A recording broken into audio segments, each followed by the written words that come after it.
I think we can start. Hi everybody. Today Marco Menapace will talk about his research topic, which involves a collaboration between artificial intelligence approach and the expression of constraint by in the domain of design. So I just leave you to your talk. So thank you. Good morning, everyone. I'm going to present in today's seminar about these main topics. I'm going to use the mic because probably no one can hear me. I'm sorry, I got a little bit of a problem with my... Can you hear me? Yeah. Okay, that's much better.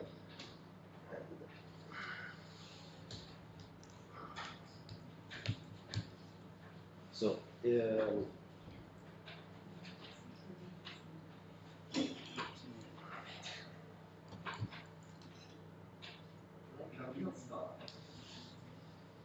okay, the presentation will cover these topics about the product configuration in general. Then we move to the particular case study that I work on. That is about the automated design of elevators. I will cover some different AI techniques that I applied to the particular problem. And finally, I will show you a little demonstration of a tool that we are currently developing at IMSAB for this problem, in order to solve this problem. And product configuration in general deals with configuration of a product made up, let me say, other product. So in general, you have some components that are from the market. You have to make a decision about them, like where put them in the project. And there are many implications between the decision that you make, and usually the decisions are driven by performance of the final thing, the final product that you are designing, the performance in general, and the cost related to the product that you are designing. It's a combinatorial problem. The solution of such problems are in a hybrid search state space, because the variables are both in continuous and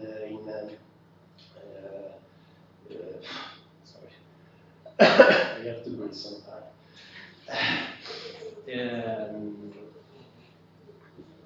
And a possible solution to this problem is using method tool for design automation that allows consider different solutions. There are actually on the market many different companies that are working on product configuration tools. Mainly these companies offers a complete ERP system, so it involves both production, marketing, and other aspects of the business. And Config Tacton actually works more on automotive systems. Siemens is more related to industrial environment, industrial production systems. So I have a question for the audience. Have someone considered buying a car recently? No one? Yes. So it's pretty common from the car manufacturer having a product configurator on their website. These configurators allows you to, let me say, choose different optional packs, different, let me say, rims, paint color, and so on. And at the end of the process, you have your car configured as you want. This is a very, very, let me say, easy configuration, because the logics are predefined. Actually, you're not engineering a car. You're just making decision about predefined logics that usually are encoded as a graphs, where the nodes represent a decision and the edges represent compatibility between the decision that you made. So usually, you search information for your car, you made your configuration, you exit with a price that you can pay, you look at your wallet, start crying, and go back to your wallet. Instead, design automation, in particular in the case study of elevators, works more on the engineering part of the configuration. So you are working on real, let me say, physical constraints, real engineering problems for the particular build. A designer in this context should consider the selection of the components available from the market, their relationships amongst these components, the placement, so we will see maybe later how it works in a particular case study. And a critical part of this process is the adherence to norms and safety regulations. Usually norms and safety regulations are made by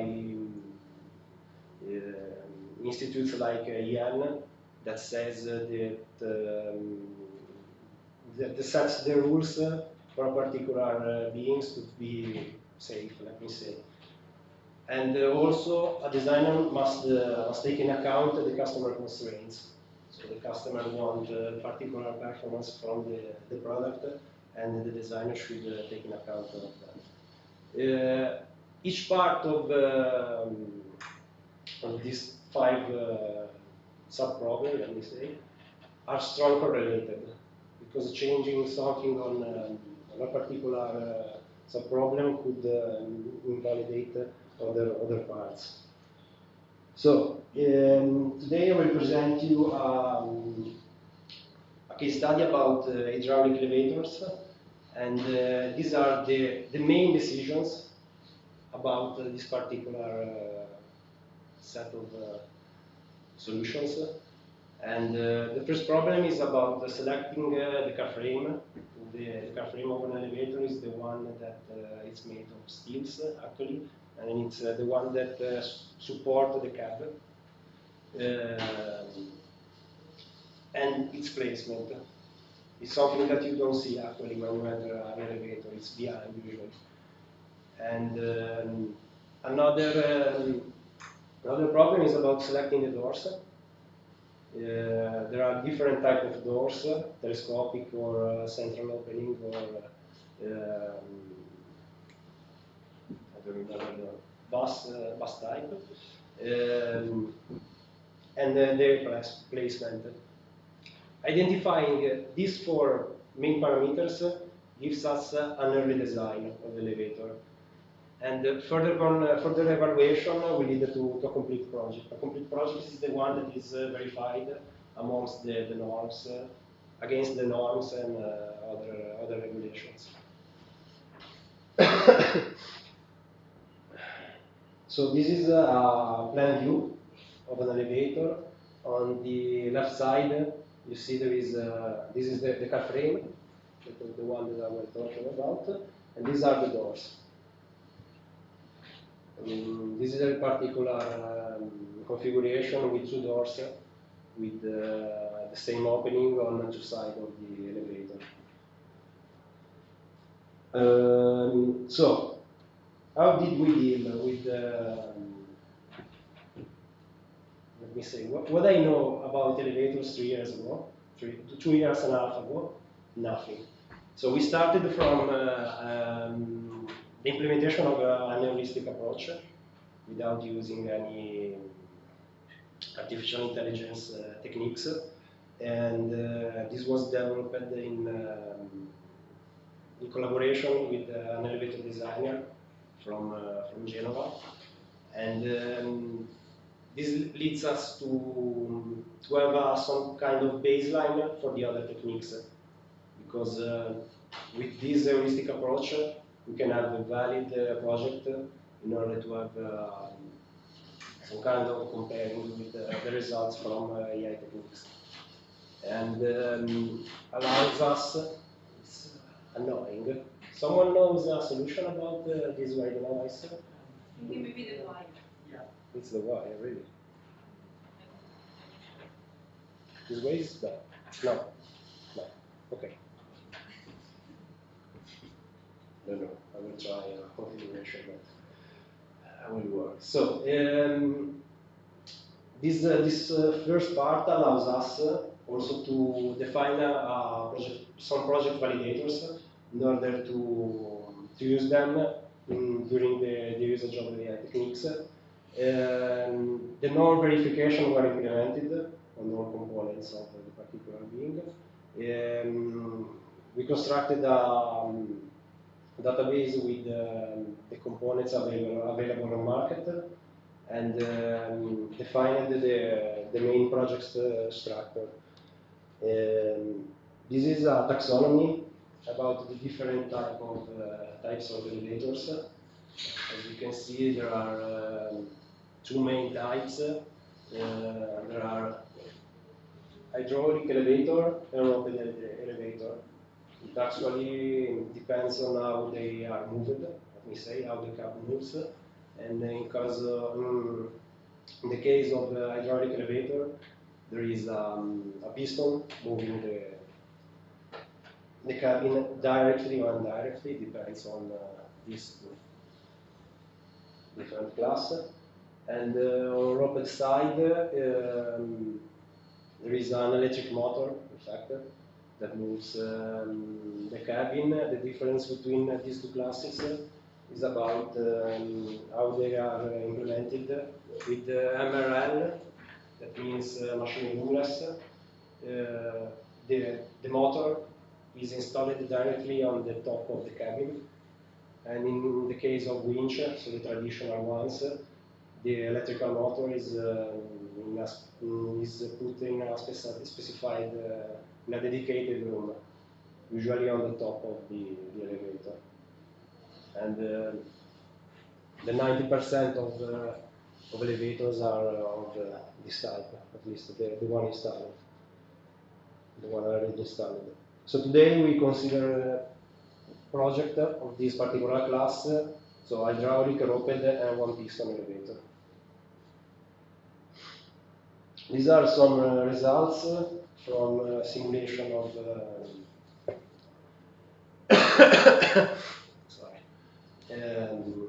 from different simulation, and the time is expressed in milliseconds. We considered 10 different shaft measurements. The shaft is the place where you put an elevator, and usually is made up of concrete in normal building. And if you put the elevator outside of the building, it's made up of steel beam typically. In Italian it's incastellatura, ma I don't know the term. I still don't know the term in English.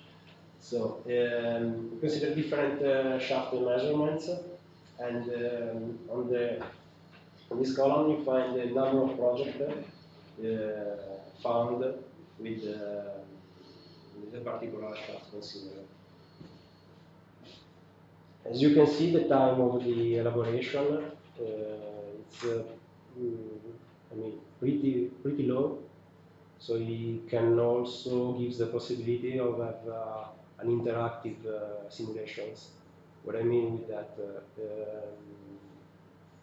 there is some kind of threshold of interactivity of a particular tool. And this threshold depends on the response time of the particular tool that you are using. If a simulation lasts 10 minutes, probably it's not that interactive. This way, you can consider different solutions in very fast time. So, I will present you the three different AI techniques applied till now. The first one is a particular class of meta-heuristics algorithms. It's genetic algorithms, and the meta-heuristics are usually classified amongst single solution, and population-based algorithms.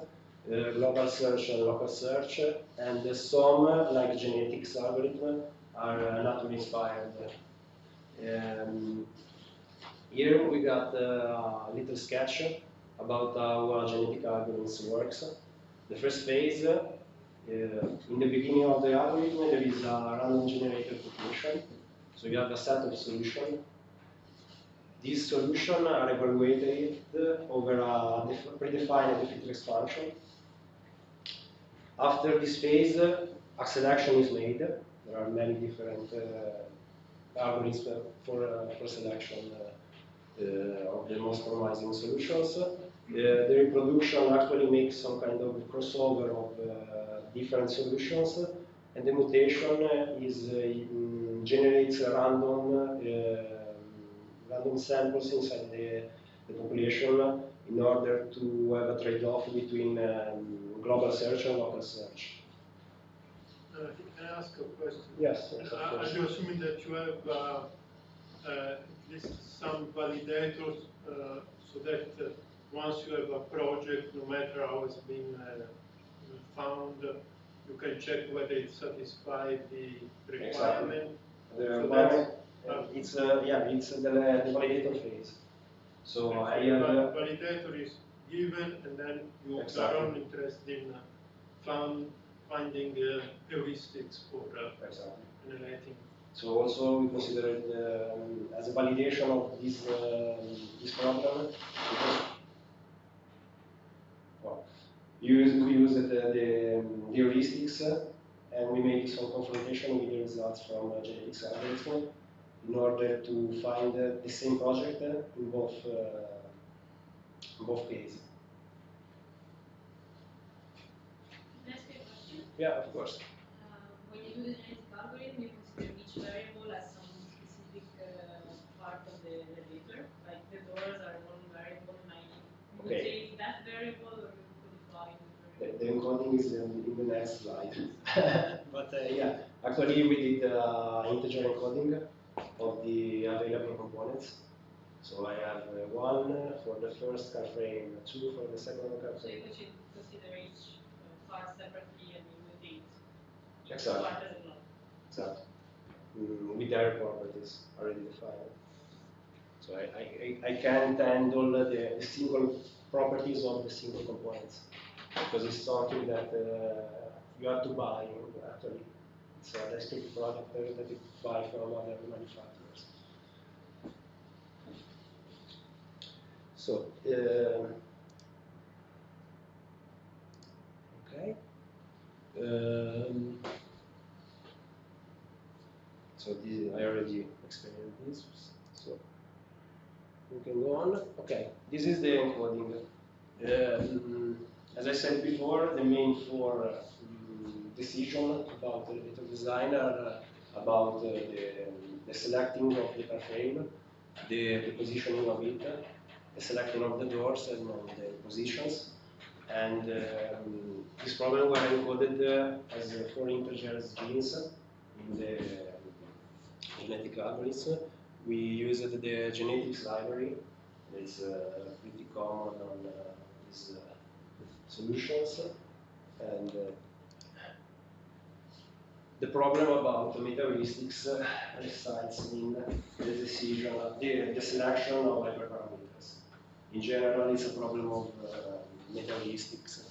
And in this particular case, the hyperparameters of the algorithms were the population size, so how many projects I should consider doing the simulations, the mutation rate, so how much research for in a global, let me say, space, the tournament size in the selector operator, and the stopping criteria. I mean, we use the study fitness threshold as a stopping criteria for the algorithms. Potentially, genetics algorithm evolves infinitely if you don't define a stopping criteria. We did a research to identify the best parameters performing the particular class of problem, and different fitness functions were considered collaborating with professional designers. So we involved is one designer of elevator in order to understand which are the more important key aspects of a particular design. So this is a very easy sketch, let me say. In the first row, there is the first phase of a genetic algorithm where we define a randomly generated initial populations, right? And after that, we evaluate fitness function over these samples. And based on the results of the fitness function evaluation, we consider a ranking. So in this case, it's very simplified. I mean, here during the selection phase, we remove the algorithms remove these worst performing samples. During the crossover phase, use information from different solutions in order to generate ones. The white ones still are not evaluated with the fitness functions. And the mutation in purple generates random generated solutions without any correlation with the other samples. And this leads to P1, that is the final population at the end of the first interaction. Then the algorithm is iterative until stopping criteria is met. These are some results. I really don't know. Can you read it? Not much. Okay. Let me say that performs genetics algorithm performed considering heuristics takes too much time in order to elaborate a solution. So there is a magnitude of about 10 between the genetics algorithm and the heuristics. And the times were increased with the shaft size, so the search state space actually. So another approach that we tried was based on X persistence. That is, that are tools used to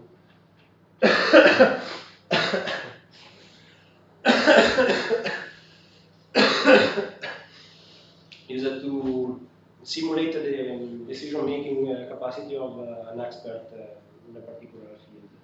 So they work by defining facts and rules about the problem that you are dealing with. And an inference engine is able to extract a new fact from the fact and rules that you already defined. In particular, we used the Eclipse, that is a tool provided by NASA. In this tool, the fact and rules are defined using some kind of Lisp language. Syntax very similar to Lisp. In this case, for instance, we define a rule for the shaft, and the cabin, and the door. And these are the rules defined above these variables. Rete algorithms is the base of. I'm not gonna talk in detail about it, but I will just present some intuition about it. Rete uses a graph-based algorithms, so it converts the rules defined as if-then-else sentences in a graph of structures. When the root nodes are the object that you are dealing with. So in this case, the previous case, we are considered the object like shaft, cabin, and a couple of doors. And in between the object and the leaf nodes, there are the properties of the objects. And the leaf nodes represent the assignment to the particular variables. In this case, it's pretty linear. I mean, we got two objects with no inferring, no cross referring concepts. In general, we should think about systems that consider thousands of different rules. The main advantage of Rete is that if you consider a consecutive execution of rules, you have a lot of waste of, let me say, elaboration capacity, because you consider each rules sequentially. Rete is able to infer directly the rules that is triggered by variable changing. I hope it's clear. So the last techniques that we are currently working on is about satisfiability model theories, and it's a generalization of SAT problem, so Boolean satisfaction problem, where given a generic formula, a generic Boolean formula, a SAT solver is able to give the assignment to this formula that makes the formula true in very short. And SMT extend this concept, giving us the possibility to use different models for particular domains. So integer domains, interarrays domains, and so on. We are still at the beginning of this part. We implemented an elevator design based on this using Z3 and Java SMT, that is some kind of proxy library for a different SMT prover. So the last part, I hope someone is still stop sleeping. LiftCreate is actually the solution that we are working on, and it's a web application used for automated design of elevator. So I will show you a little demo about that in order to better understand the concept introduced before. I'm gonna switch to application.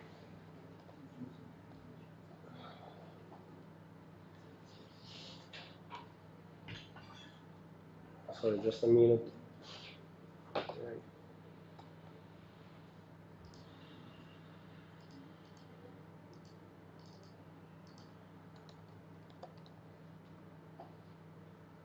Okay, so this is the application.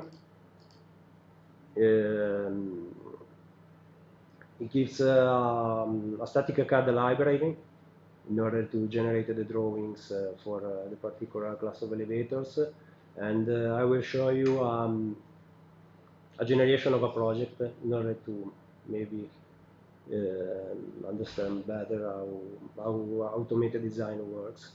So I'm sorry the labels are in Italian, but I think that many people here talk Italian, I can read it. So here we define the measurements of the shaft. So the space where we are gonna install the elevator. As you can see, we can define different measurements. and the system updates the. So here we define the shaft walls, let me say. I will skip some particular about elevator design because it's not the main topic. So at this point we have defined the plant view of the shaft. Here we consider the vertical part of the elevator. So we can set, for instance, the travel of the cabin, the number of floor. The strata is the headroom, is the space between the last floor and the top of the shaft. And the fossa is the pit, so is the part that is free under the elevator at the first floor. Other different parameters, and here we set the distances between the cab and the shaft walls. This part we can also set the engine consider some kind of tolerance between components. There are moving and fixed components. This is pretty handy for a designer in order to understand if to set a minimum distance between these parts, actually, and is verified among all the components of the elevator. And for instance, we can choose a different supplier, manufacturer of the car frame, a different position of the car frame in the shaft. Here we can choose the different types of door. There are 7 different types of doors. For instance, I launch a simulation with 2 doors telescopics, and the engine gives us the different opening, so the space in order to enter the cabin directly. We are able to select them, seeing a preview of the particular elevators. Modify some parameters like the position of the door, but this is pretty technical and specific for. And at this point we have, let me say, very bad example of a graphical user interface. Actually, we are working on developing a personal solution, custom solution for a potential customer of this application. So we are in the middle of the work. But at this point, we have a complete CAD drawing of the elevators. And for instance, these are the car race verification drawing of the particular elevator. This is based on center of mass of different components, and these dots represent the center of mass considered. For instance, these are all the parameters coming from the normative, European normatives. Consider 3 different cases, let me say. Consider the forces applied to the car rails in 3 different scenarios. That is the intervention of safety gears, the loading of the elevators, and the moving.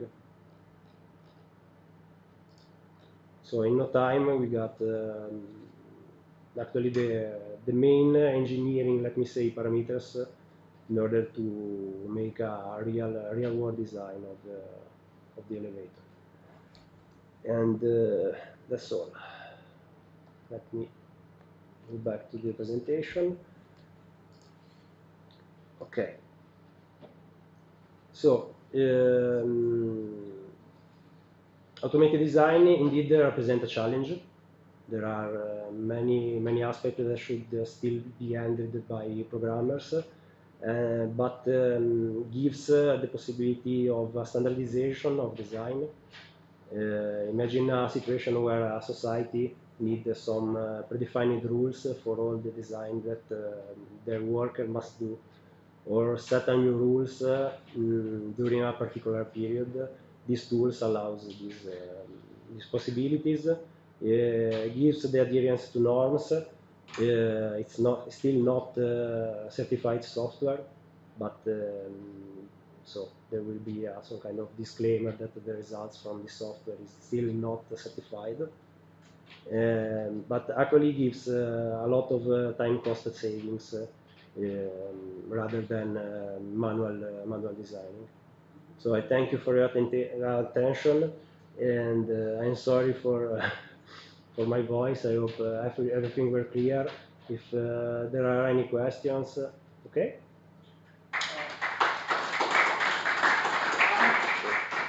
Thank you for your presentation. Thank you, sir. I have one question from you that since you have showed the different AI techniques Okay. that you want to use or you have used for your this hydraulic lift, but Yeah. Will these like the web application will be used by the customers or it will be used by some experts who have all the understanding about the particular lift, how to design, or it will be for everyone, right? Who is the main? Okay. The idea is to develop for installators that already knows how actually are installators, so they really know how an elevator is made. I didn't introduce the market, let me say, that is made up of principally installer that doesn't have design capabilities inside of their societies. So usually they ask to designers or they ask the design, the project to the manufacturers. The problem is that even manufacturer of components doesn't have these design capabilities. They have, but they are overwhelmed by works. So there is a critical aspect about that. And we are proposing these tools. It actually makes a lot of decision automatically, let me say, and gives the possibility even to beginner, no, but someone of the some kind of expert of the field will be able to make their own design for their own problem. So the idea is this one.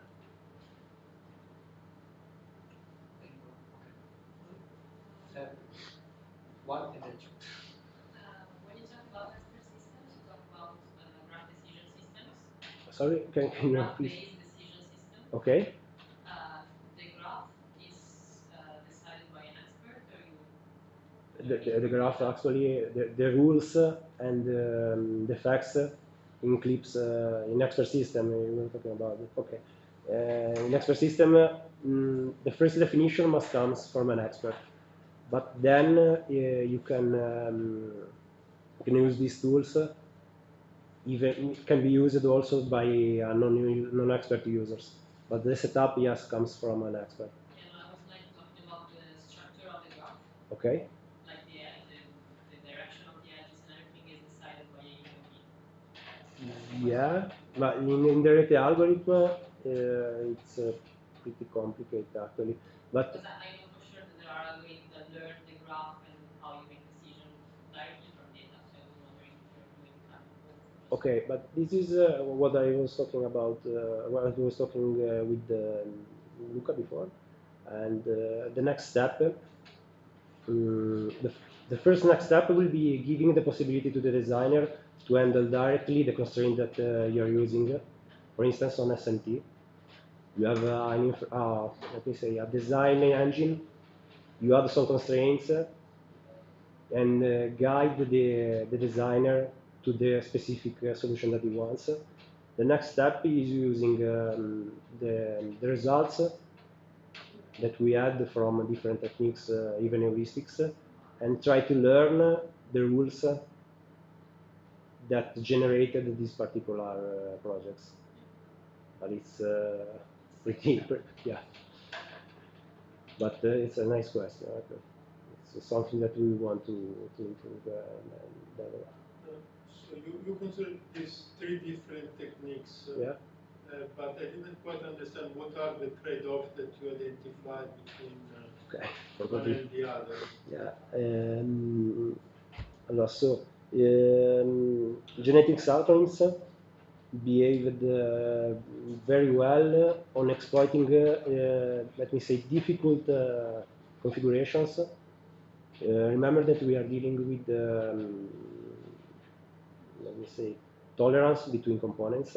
So very small shafts were very good solved by genetics algorithms.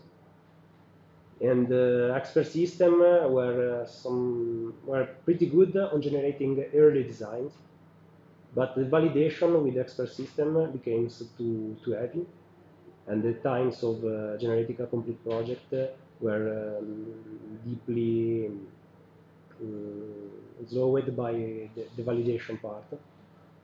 And with the statistical modular theories, we still don't got, let me say, benchmarks in order to make a confrontation between the different techniques. But the promising part of SMT is about adding new constraints without throwing away the previously defined constraints. I would have expected that, for example, for expert systems, you need somebody that enters the rules, which seems quite a big effort afterwards. Yeah. While with the other two, genetics algorithm and statistical model theory, perhaps there is less work to do. Is it the case? Yeah, actually, the expert system part were implemented by writing down rules in the Lisp-like language. So we got crazy about that because of the syntax and of the definition. But we found out that it's pretty good for early design. But yeah, the effort of creating an expert system is considerable. It's pretty part of it. Any other question? So I made it. I'm still alive. You're still alive. That's a Thank you. side effect. Thank you so much. So thank you for your speech.